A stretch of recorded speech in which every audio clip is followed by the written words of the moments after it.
Cuando mi madre se estaba muriendo de cáncer, mi novio se negó a recoger sus analgésicos de la farmacia que estaba al lado de su gimnasio porque decía que no era su responsabilidad. Mi novio intentó usar a mi madre agonizante para darme una lección, así que yo le di una que nunca olvidará. Habíamos estado juntos 3 años y viviendo juntos uno cuando el cáncer de mi madre regresó de forma agresiva e intratable. Los médicos le dieron 4 meses, pero apenas llegó a los 3. Durante esos 3 meses, me convertí en un fantasma de mí misma, haciendo malabares con el trabajo y conduciendo 40 minutos de ida y vuelta al hospital cada bendito día. Me ahogaba en formularios médicos, llamadas al seguro y trataba de que ella estuviera cómoda mientras veía cómo se desvanecía. Nunca le pedí ayuda a mi novio hasta que un día necesité que recogiera su receta de camino a casa desde el trabajo porque mi coche se había averiado. La farmacia estaba literalmente al lado de su gimnasio, al que iba todos los días sin falta. Él levantó la vista de su videojuego y pronunció esas 4 palabras que cambiaron todo lo que yo veía en él, en nuestra relación y en mi futuro. No es mi responsabilidad, añadió. Necesitas aprender a ser más independiente. Mi madre murió 2 semanas después y él tuvo la audacia de estar en su funeral actuando como el novio solidario, aceptando condolencias de mi familia, que no tenía idea de que él nunca la había visitado ni había ayudado en nada. Esa noche, tomé mi decisión sentada en nuestro apartamento mientras él jugaba en línea con sus amigos, riendo como si nada hubiera pasado. Si mis problemas no eran su responsabilidad, entonces era hora de que los suyos dejaran de ser míos.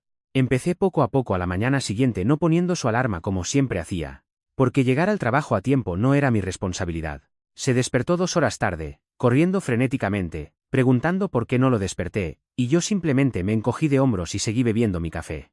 Luego, dejé de prepararle el desayuno y el almuerzo, algo que había hecho todos los días desde que nos mudamos juntos, porque alimentarlo no era mi responsabilidad. Comió comida rápida durante una semana antes de quejarse de que estaba ganando peso y se sentía mal por tanta grasa. Cuando se quejó de que le dolía el estómago, le dije: tu salud no es mi responsabilidad. La lavandería fue lo siguiente, porque limpiar su ropa definitivamente no era mi responsabilidad. Se quedó sin camisas limpias para el trabajo y tuvo que usar la misma 3 días seguidos hasta que sus compañeros empezaron a comentar sobre el olor. Luego dejé de programar sus citas y gestionar su calendario, lo que significó que perdió su cita con el dentista y le cobraron una multa por no asistir. Luego olvidó renovar el registro de su coche y lo detuvieron por etiquetas caducadas. Estaba furioso por la multa, pero ¿qué podía decir yo excepto que llevar el control de su vida no era mi responsabilidad? Dejé de comprar en el supermercado las cosas que a él le gustaban y solo compraba comida para mí. Él se quedaba frente a la nevera vacía, confundido sobre a dónde habían ido sus batidos de proteínas y sus recipientes de comida preparada. Dejé de limpiar su zona de juegos, que se convirtió en un nido asqueroso de latas de bebidas energéticas vacías y bolsas de patatas fritas que empezaron a atraer hormigas.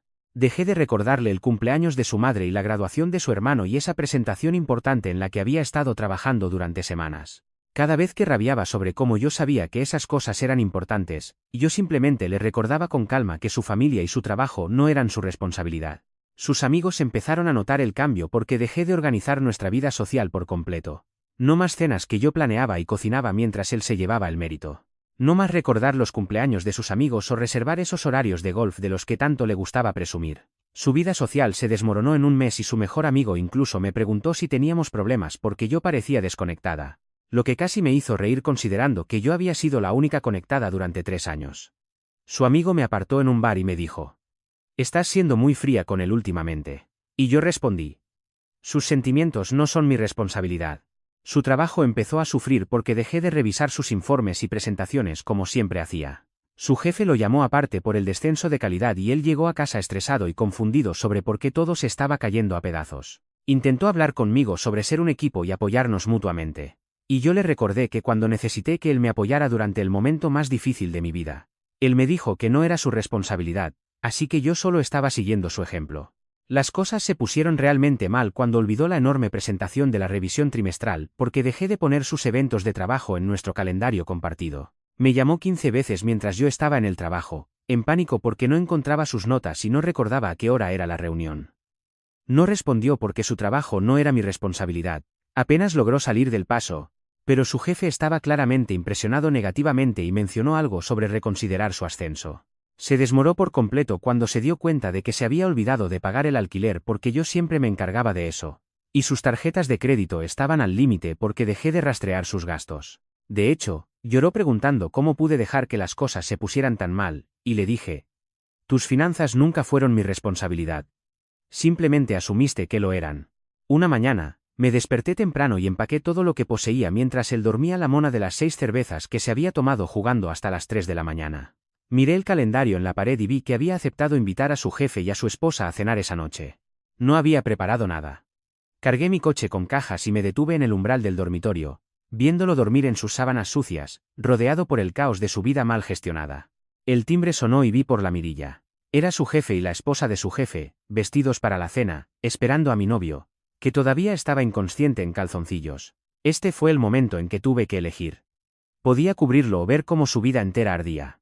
Escuché el timbre sonar una vez, luego 2 veces, luego una tercera vez con urgencia creciente. Detrás de la puerta de mi habitación, con mi bolso al hombro, podía imaginar al jefe y a su esposa esperando en nuestro umbral con su ropa elegante, probablemente revisando sus teléfonos para asegurarse de que tenían la noche correcta. La cena que Matías les había prometido, la cena que había olvidado por completo. El timbre volvió a sonar, esta vez seguido de golpes. Salí del dormitorio y me moví silenciosamente por el apartamento. A través de la ventana de la sala, pude ver el Mercedes de su jefe estacionado en nuestro lugar de visitas. Habían conducido 40 minutos a través de la ciudad para esta cena. Los mismos 40 minutos que yo solía conducir para ver a mi madre moribunda todos los días. Mis maletas ya estaban cargadas en mi coche, todo lo que poseía, todo lo que importaba, empaquetado y listo. 3 años de mi vida en cajas. Pero me había tomado menos de 2 horas empacar porque la mayoría de las cosas en nuestro apartamento eran suyas. El equipo de juegos, la televisión gigante, el costoso sistema de sonido, todo suyo. Yo había estado viviendo en su vida, gestionando su vida, haciendo que su vida funcionara. Los golpes se hicieron más fuertes. Matías, hola. Es David. La voz de su jefe se escuchaba a través de la puerta.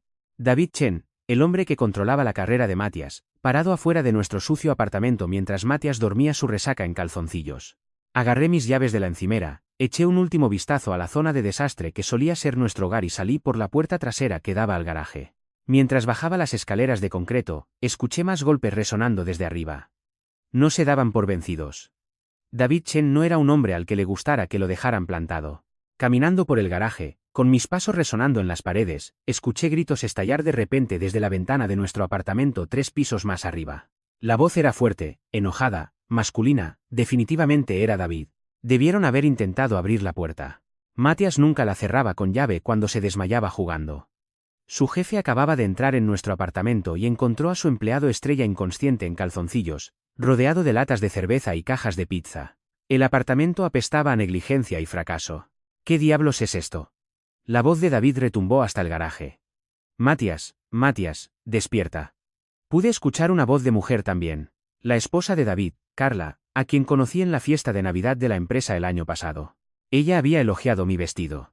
Ahora, estaba diciendo algo sobre el olor, con una voz alta y conmocionada. David, deberíamos irnos. Esto es. Oh Dios mío, mira este lugar. Arranqué mi coche, el motor encendió suave y silencioso. Mi pequeño Honda confiable que yo misma había mantenido, pagado y cuidado. Mientras salía de mi lugar de estacionamiento, la voz de David bajó una vez más, clara como el día. ¿A esto llamas estar enfermo? Me dijiste que estabas demasiado enfermo para ir a trabajar hoy. Estás acabado, Hunter. ¿Me oyes? Estás acabado. Su esposa Carla decía algo sobre las hormigas. Sobre el moho en los platos, sobre cómo nadie podía vivir así. Pude imaginarla de pie con su elegante vestido y tacones, probablemente cubriéndose la nariz con la mano, mirando a su alrededor la destrucción de lo que sucedió cuando dejé de ser la gestora de vida no remunerada de Matías. Salí del garaje hacia la luz del atardecer. En mi espejo retrovisor, pude ver a David y Carla saliendo por la entrada principal de nuestro edificio. Carla sacudía la cabeza mientras David gesticulaba enojado con su teléfono pegado a la oreja, probablemente llamando a recursos humanos, iniciando el papeleo de despido antes de llegar a su coche. Mi teléfono empezó a vibrar en mi bolso, pero no lo alcancé. Algo se sentía extraño en lo perfectamente que todo se desmoronó para Matías. Cada sistema en su vida dependía enteramente de ella. El momento en que su jefe apareció justo cuando ella se iba parecía casi demasiado conveniente, como si el universo hubiera organizado este momento perfecto de karma. Sabía que era Matías sin mirar. Estaría plenamente despierto ahora, la realidad de lo que acababa de pasar hundiéndose a través de su resaca. Su jefe acababa de encontrarlo desmayado borracho después de que él dijera que estaba enfermo. Su jefe acababa de ver la miseria en la que vivía. Su jefe acababa de decirle que estaba acabado. Conduje por la ciudad mientras el sol se ponía, mi teléfono vibrando continuamente. A los 20 minutos de viaje, empezó a sonar sin parar. Me detuve en una gasolinera para llenar el tanque, algo que siempre había hecho por los dos coches, y finalmente miré mi teléfono. 15 llamadas perdidas de Matías. 3 de su madre, Gail. Mensajes de texto llenando mi pantalla. ¿Dónde estás? ¿Qué hiciste? Mi jefe estuvo aquí. Por favor, responde. Esto es culpa tuya. Tú sabías lo de la cena. Los borré todos sin leer el resto y puse mi teléfono en silencio. 40 minutos después. Estaba registrándome en un motel de carretera a las afueras de la ciudad. Nada lujoso, solo limpio, tranquilo y mío. El recepcionista era un chico con cara de aburrido que apenas levantó la vista de su teléfono mientras yo pagaba en efectivo y firmaba el registro solo con mi nombre. Solo mi nombre. Por primera vez en 3 años, era solo yo. La habitación era pequeña pero limpia, con una cama, una televisión y un pequeño escritorio junto a la ventana. Me senté en la cama y finalmente me dejé respirar. Respirar de verdad. El tipo de respiración profunda que no había tenido desde que mi madre se enfermó. Desde que empecé a ahogarme en responsabilidades que eran mías y suyas y de todos, pero que de alguna manera nunca fueron compartidas. Para la medianoche, mi teléfono mostraba 47 llamadas perdidas de Matías. 20 mensajes de voz que sabía que oscilarían entre confundidos, enojados, desesperados, furiosos y viceversa. Mantuve presionado el botón de buzón de voz y los borré todos en bloque. Borrar todo. Confirmar. Desaparecidos. Entonces llamó Gail. La madre de Matías, que siempre había sido educada pero distante, que nunca me había aprobado del todo pero nunca dijo por qué. Casi no contesto, pero algo me hizo contestar. Cariño, lamento llamar tan tarde, dijo ella, con voz cuidadosa y preocupada. Pero Matías está aquí y está. Está muy alterado. Dice que te fuiste, que no estás. No tiene mucho sentido lo que dice. ¿Sabes por qué está tan alterado? Mencionó algo sobre su jefe. Me senté en la cama del motel mirando mi reflejo en la pantalla oscura de la televisión. Deberías preguntarle a él, Gail. Su vida ya no es mi responsabilidad. ¿A qué te refieres? Eres su novia. Viven juntos. Por supuesto que son responsables el uno del otro. ¿Lo somos? Preguntó. ¿Fue el responsable de mí cuando mi madre se estaba muriendo? Hubo una pausa. Matías dijo que has estado fría desde que tu madre murió. Que has estado distante y cruel. De hecho, me reí. No fue una risa amarga ni de enojo, solo una diversión genuina por la historia que él había inventado. ¿Te contó lo de la receta? ¿Qué receta? Cuando mi madre se estaba muriendo, mi coche se averió. Necesitaba que él recogiera su medicamento para el dolor. Él iba a ese gimnasio todos los días, Gail. Todos los días. Pasó por delante de esa farmacia todos los días durante 3 meses mientras yo conducía 40 minutos de ida y vuelta para ver morir a mi madre. El silencio al otro lado se estiró tanto que pensé que había colgado. Se lo pedí una vez, continué. Una vez en 3 meses, le pedí que recogiera su receta de camino a casa desde el gimnasio. ¿Sabes lo que dijo? ¿Qué dijo? Su voz era muy baja ahora. Dijo que no era su responsabilidad. Dijo que yo necesitaba aprender a ser más independiente. Mi madre se estaba muriendo. Yo no había dormido en semanas. Me estaba ahogando en facturas médicas y formularios de seguros, y él no pudo desviarse 30 segundos de su camino para recoger su medicamento para el dolor porque no era su responsabilidad. Eso no suena a él, dijo Gail. Pero su voz era insegura ahora, como si estuviera recordando cosas, sumándolas de manera diferente. Su hijo no es mi responsabilidad, le dije. Ya no más. Él lo dejó muy claro cuando mis responsabilidades no le importaron. Adiós, Gail. Colgué y bloqueé el número de Matías en todo. Teléfono, correo electrónico, redes sociales, aplicaciones de mensajería, todo. Luego fui y cambió todas las contraseñas de los servicios de streaming. Netflix, Hulu, Disney Plus, HBO Max, todos a mi nombre, todos pagados con mi tarjeta de crédito. Tendría que buscarse su propio entretenimiento ahora.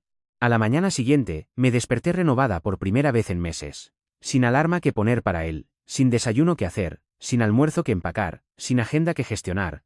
Solo yo preparándome para mi propio día a mi propio ritmo. Llamé a nuestra casera desde el aparcamiento del motel. Sharon siempre había sido razonable, y escuchó mientras yo explicaba la situación. Necesito eliminarme del contrato de alquiler, le dije. Ya pagué el alquiler de este mes, pero en adelante, solo será Matías. Necesitaré que ambos firmen la modificación. Él lo firmará, dijo Sharon. Él no tiene otra opción, dije yo. Ya no vivo allí y no voy a pagar más. Si él no firma, tú sigues siendo legalmente responsable, advirtió ella. Lo entiendo, pero Sharon, entre tú y yo, Quizás quieras hacer una inspección pronto y tal vez preguntarle sobre su situación laboral. Se quedó callada un momento. ¿Tan mal está? Digamos que su jefe hizo una visita inesperada anoche y no le gustó lo que encontró. Pasaré mañana, dijo ella. Y cariño, lamento lo de tu madre. Recuerdo cuando se mudaron, mencionaste que estaba enferma. Gracias, dije, y lo sentí de verdad. La casera había mostrado más preocupación que mi novio de 3 años. Conduje al trabajo y aparqué en mi lugar de siempre. Entrar en el edificio se sentía diferente, más ligero. Mi compañera, Rebeca, levantó la vista de su escritorio cuando pasé. Oye, ¿estás bien?, preguntó. Te ves diferente. Bien. Diferente. Estoy genial, le dije, y me di cuenta de que era verdad. Cerca del almuerzo, Gail llamó de nuevo. Casi no contesto, pero decidí escucharla una vez más. Hablé con Matías sobre la cena, dijo sin preámbulos. Olvidó que había invitado a su jefe. Olvidó porque tú sueles poner todo en el calendario. ¿Es eso cierto? Sí. ¿Y dejaste de hacerlo? Dejé de hacer muchas cosas después de que él me dijera que mi madre agonizante no era su responsabilidad. Él dice que lo saboteaste, que dejaste que fallara deliberadamente. Yo no dejé que hiciera nada, dije. Simplemente dejé de evitar sus fracasos. Hay una diferencia. ¿Qué más dejaste de hacer?, preguntó ella. Y había algo diferente en su voz ahora. No acusación, sino curiosidad. Todo. Su colada, sus comidas, sus citas, sus facturas, sus compras, su agenda social, sus recordatorios de trabajo, sus obligaciones familiares. Todo lo que él decidió que no era su responsabilidad cuando yo lo necesité. Su jefe lo despidió, dijo ella en voz baja. Lo llamó esta mañana y le dijo que no se molestara en volver. Hace 20 minutos, recibió un correo electrónico diciendo que su tarjeta de seguridad ha sido desactivada. Eso no es mi responsabilidad, dije. No, asintió ella. No lo es. Empiezo a entenderlo. Él ha estado llamándote toda la mañana desde mi teléfono ya que lo bloqueaste. ¿Quieres saber por qué le hiciste esto? Yo no le hice nada. Simplemente dejé de hacer todo por él. Si su vida se desmorona sin que yo la gestione, ¿qué dice eso de él? Dice que fallé como madre, dijo ella en voz baja. Debí enseñarle a cuidarse solo en lugar de esperar que las mujeres lo hicieran por él. No estuve en desacuerdo, así que me quedé en silencio. La receta, dijo ella de repente. La de la farmacia, ¿llegaste a conseguirla? Tomé 3 autobuses, le conté. Me llevó 2 horas de ida y 2 de vuelta. Mi madre estuvo en agonía todo ese tiempo. Lloraba de dolor mientras yo iba en esos autobuses. Y cuando finalmente llegué a casa con su medicación, Matías estaba en el gimnasio. Publicó una selfie sobre esforzarse y sin excusas mientras yo estaba en transporte público intentando conseguir alivio para el dolor de mi madre moribunda. Lo siento tanto, dijo ella, y se le quebró la voz. Lo siento muchísimo. Su hijo no es mi responsabilidad, dije de nuevo, más suave esta vez. Tal vez ahora aprenda a ser responsable de sí mismo. Colgué y volví al trabajo. Mi escritorio se sentía diferente sin mi teléfono vibrando constantemente con recordatorios sobre la vida de Matías.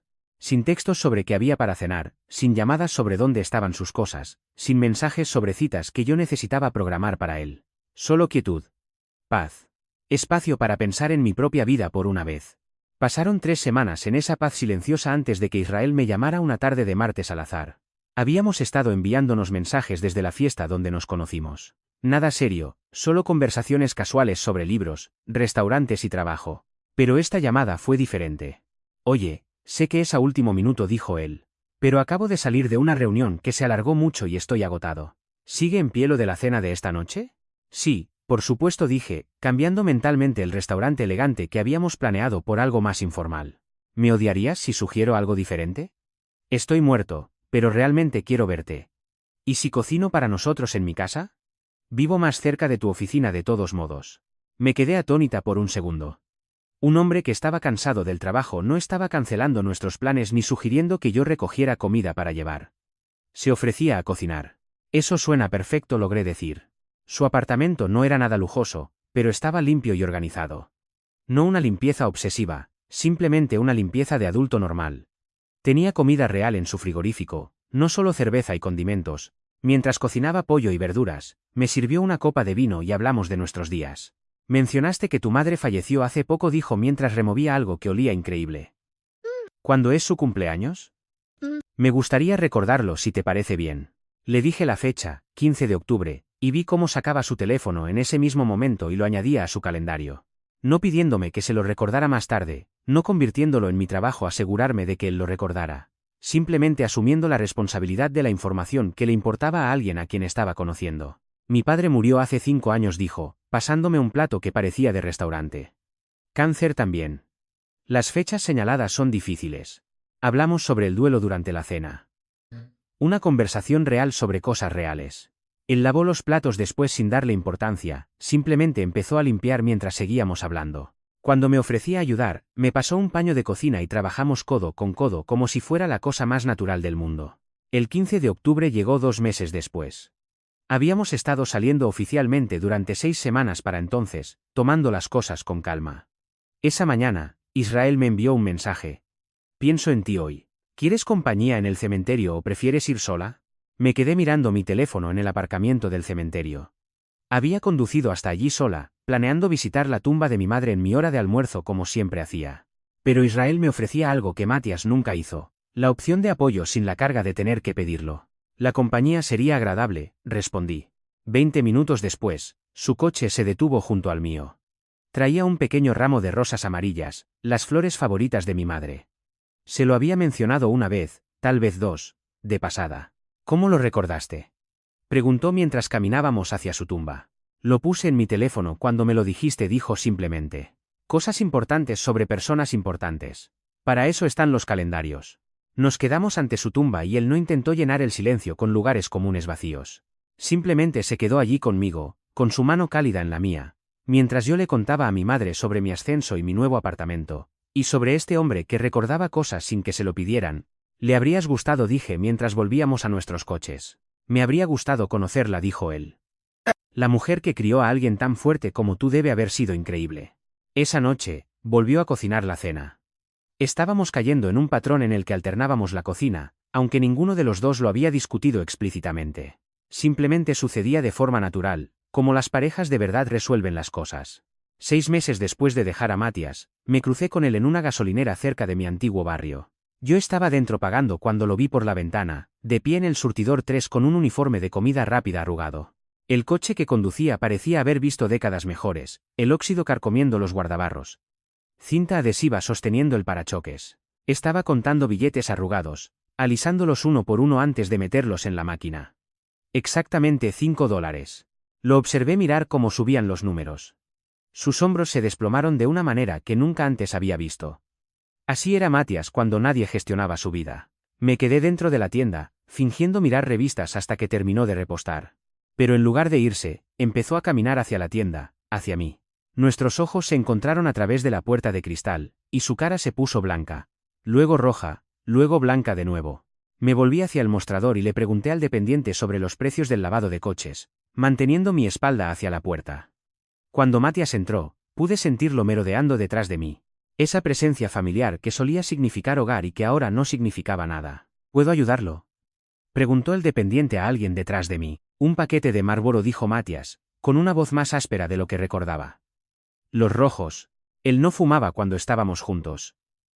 Decía que era un hábito asqueroso que la gente débil usaba como muleta. Pero allí estaba, comprando cigarrillos con lo que parecían ser sus últimos $10 mientras yo estaba a 1 metro de distancia, fingiendo que no existía. Pasé junto a él hacia la puerta, llaves en mano, mirada al frente.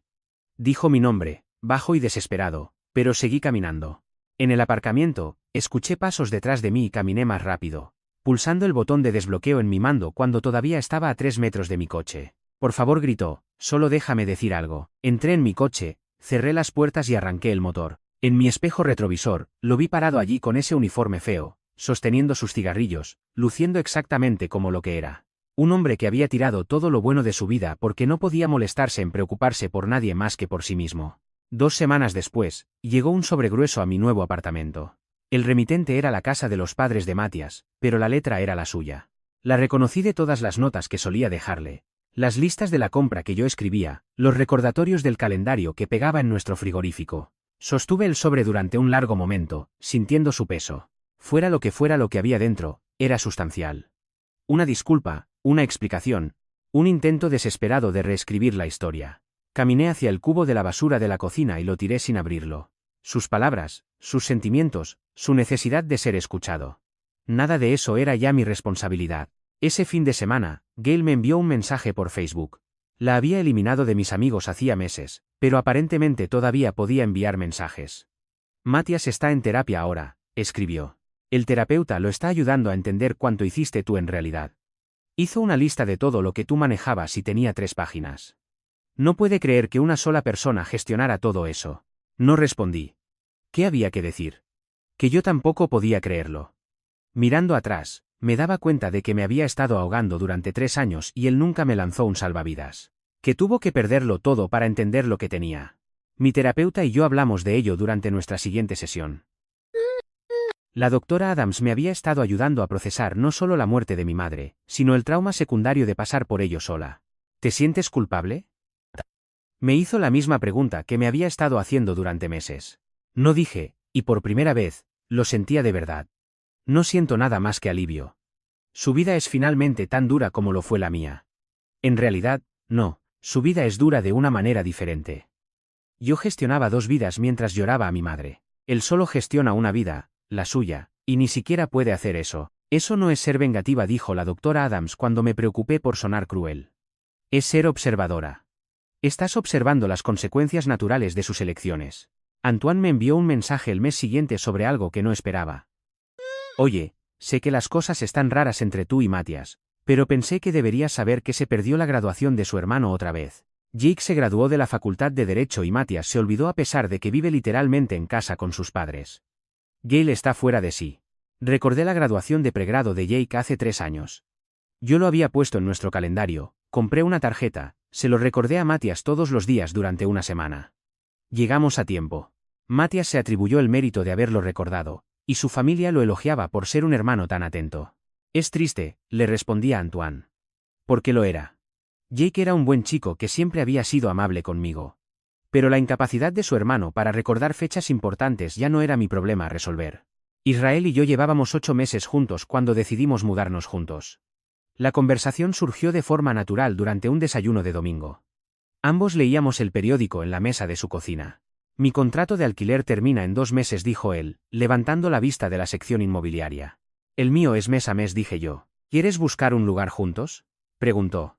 Algo que sea nuestro, ni tuyo ni mío, sino nuestro, sí, dije. Y fue así de simple.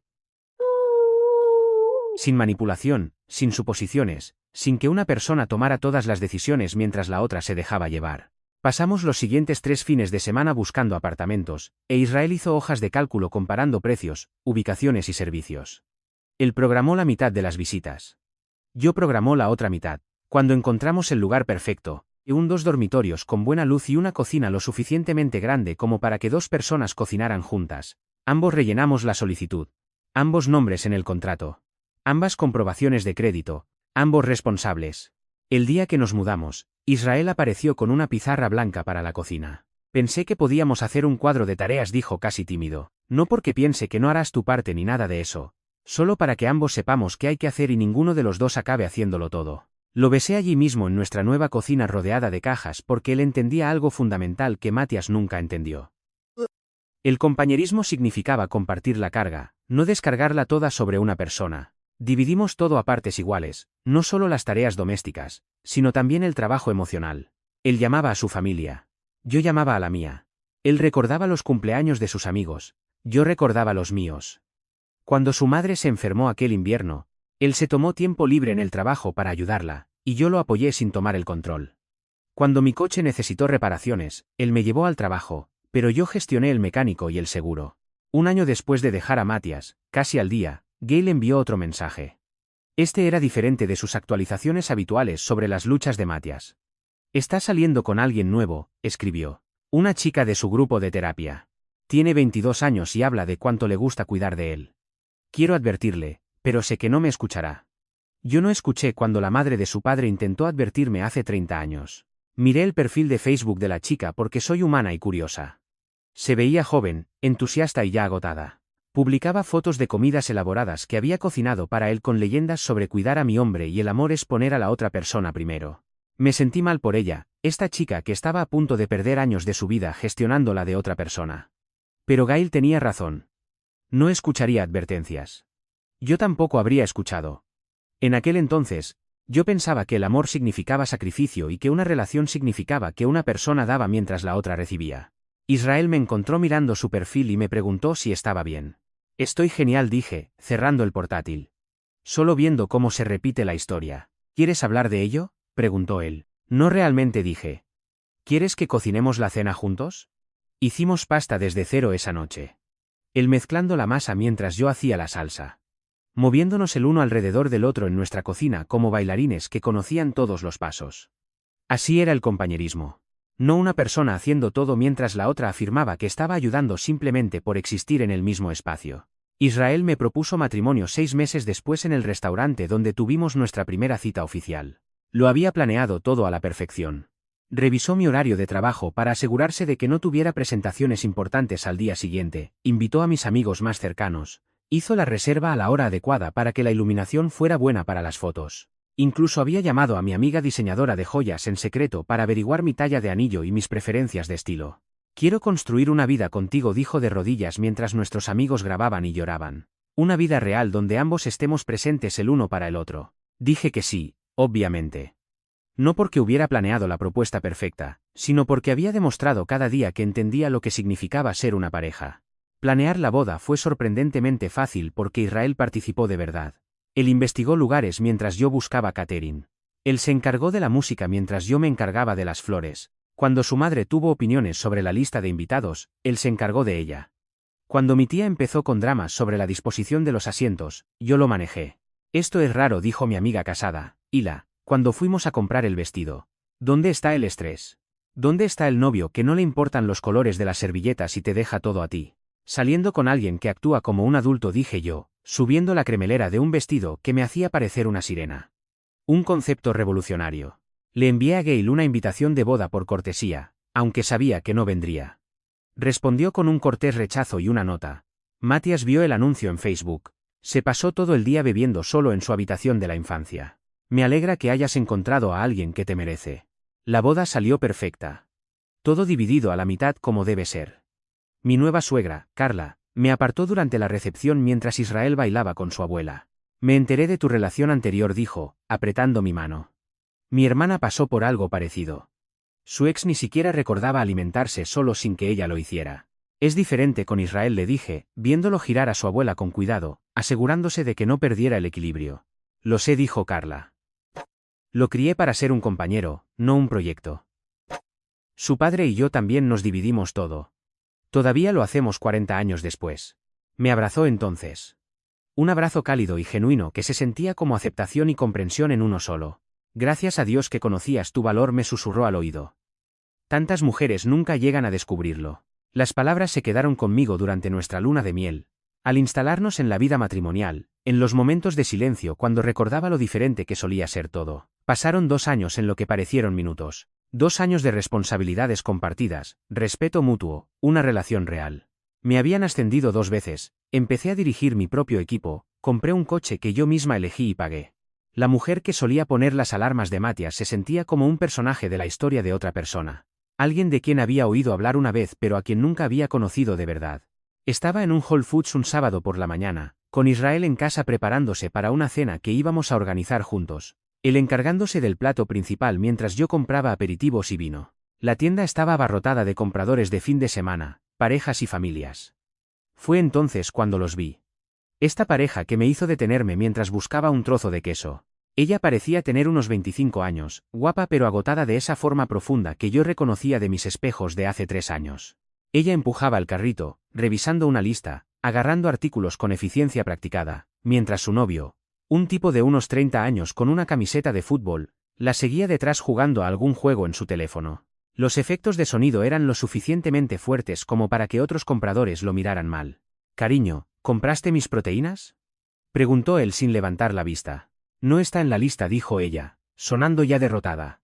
Te dije ayer que se me habían acabado. No me lo dijiste. Lo mencionaste mientras yo estaba en una llamada de trabajo y te pedí que me enviaras un mensaje. Lo que sea. Cómpralo ahora. La de vainilla. De hecho, mira si tienen de chocolate también. Ella dio la vuelta al carrito, dirigiéndose de nuevo al pasillo de suplementos mientras él seguía con su juego, sin siquiera ofrecerse a ir a buscarlo él mismo. Vi cómo se le caían los hombros mientras empujaba el carrito pesado. Y quise sacudirla. Quise agarrarla por los hombros y decirle que sus proteínas no eran responsabilidad de ella, que la memoria de él no era el trabajo de ella, que se estaba ahogando y que él era el peso que la hundía. Pero sabía que no escucharía. Yo tampoco habría escuchado. En aquel entonces, cuando pensaba que el amor significaba anticipar cada necesidad de alguien. Cuando creía que ser una buena novia significaba ser asistente personal, criada, chef y entrenadora de vida, todo en uno. Tenía que aprenderlo ella misma por el camino difícil, como hice yo. Los volví a ver en la caja. Ella estaba descargando el carrito mientras él estaba allí de pie mirando su teléfono. Cuando salió el total, ella sacó su tarjeta de crédito sin que él siquiera hiciera el gesto de buscar su cartera. El cajero preguntó si querían ayuda para llevar las cosas al coche, y el novio dijo que sí antes de que ella pudiera responder, y luego caminó por delante mientras ella esperaba el recibo. En el aparcamiento, la vi cargar todas las bolsas mientras él se sentaba en el asiento del pasajero con el aire acondicionado puesto. Ella cerró el maletero, devolvió el carrito, se sentó en el asiento del conductor. Él nunca levantó la vista del teléfono. Me senté en mi coche un momento, recordando todas las veces que yo había hecho exactamente eso. Todas las veces que cargué bolsas sola mientras Matías esperaba en el coche. Todas las veces que pagué mientras él asumía que yo lo haría. Todas las veces que conduje porque él estaba cansado de jugar hasta las 4 de la mañana. El fantasma de esa mujer me perseguía a veces. La que pensaba que eso era normal.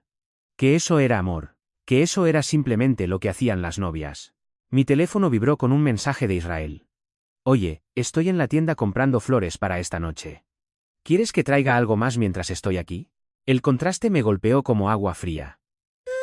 Mi marido iba voluntariamente a una segunda tienda a comprar flores para una cena que organizábamos juntos, preguntándome si necesitaba algo. No porque yo se lo pidiera, no porque yo le recordara que necesitábamos flores, sino porque vio algo que había que hacer y lo hizo. Le respondí. Tal vez algunos de esos chocolates caros que le gustan a tu madre. Mencionó que le encantaban la última vez. Ya los compré, respondió con una cara sonriente. Mentes brillantes. Esto era compañerismo. Esto era lo que parecía cuando ambas personas se hacían presentes.